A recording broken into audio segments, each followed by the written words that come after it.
Uplynulý víkend si na námestí Slobody v Piešťanoch zmerali sily slovenskí a českí siláci v 3. kole slovenského pohára silných mužov. Už po druhýkrát sa tu konala obľúbená a divácky atraktívna súťaž s názvom Piešťanský silák. V sobotu o 3. hodine popoludní odštartoval druhý ročník pretekov silných mužov. Podujatie zorganizovalo mesto Piešťany v spolupráci so SASIM a Fitness Gabrhel z Trenčína.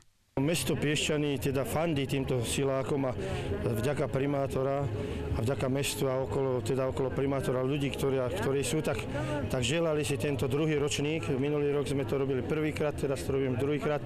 Čiže sme radi, že veľa ľudí prišlo, že sú tu nadšenci niečoho toho, čo sa v Piešťanoch deje nové. Je to v rámci siláckeho športu, ktorý je známy vo svete a snažíme sa taktiež, aby bol známy na Slovensku, pretože je viacero druhov športov a práve silní muži sú v rámci reprezentácie Slovenska na dobrých priečkách vo svete.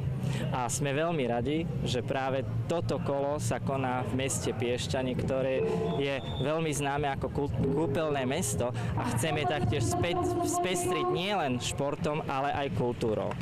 Pre 16 pretekárov bolo pripravených 6 náročných disciplín.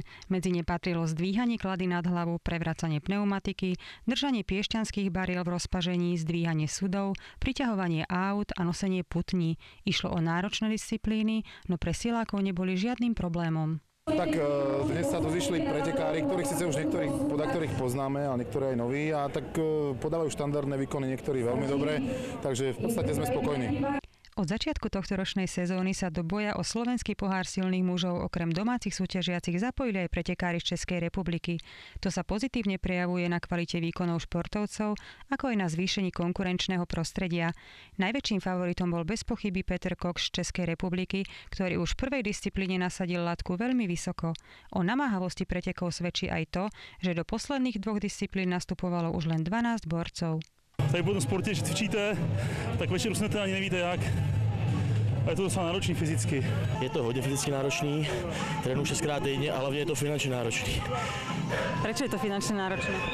Strava a doplňky, to stojí všechno hodně peněz, že jo? Ježdění na závody, všechno to stojí a to do nějakého sponzora. Zúčastnení siláci, víťazi okresných a mestských súťaží, tak všetkým naokolo ukázali, čo v nich naozaj je. Mesto Piešťany reprezentoval Peter Eckhardt. Fyzicky je to dosť náročné, venujem sa asi tak druhý rok tomuto športu. Venovať sa chcem ešte ďalej. A je to zábava.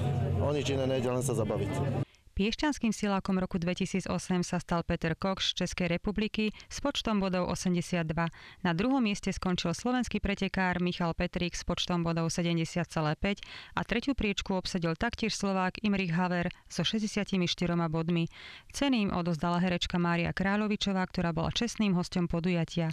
Programom akcie sprevádzala speváčka Anavi. Nechybala ani skvelá hudba, dobrá nálada a divácke súťaže. Veľmi sa nám páčilo, pretože sme sa sem prišli pozrieť. Je to naozaj veľké úsilie tých pánov. Mne sa veľmi nepáčia, pretože ja nie som na takéto typy, ale je to dobrá atrakcia, tak človek sa príde pozrieť. Je to tu dobre zorganizované. Zatiaľ asi najviac sa mi to páči, čo takto chodíme po súťažiach. Na Piešťany na budúci rok plánujeme veľké prekvapenie pre mesto. Nebudeme to vyzrádzať, dozviete sa to na budúci rok. Siláci v Piešťanoch predviedli niekoľko druhov disciplín. Organizátori však sľubujú, že budúci tretí ročník bude ešte zaujímavejší a rozmanitejší. Terezia Polková, Televízia Karpaty.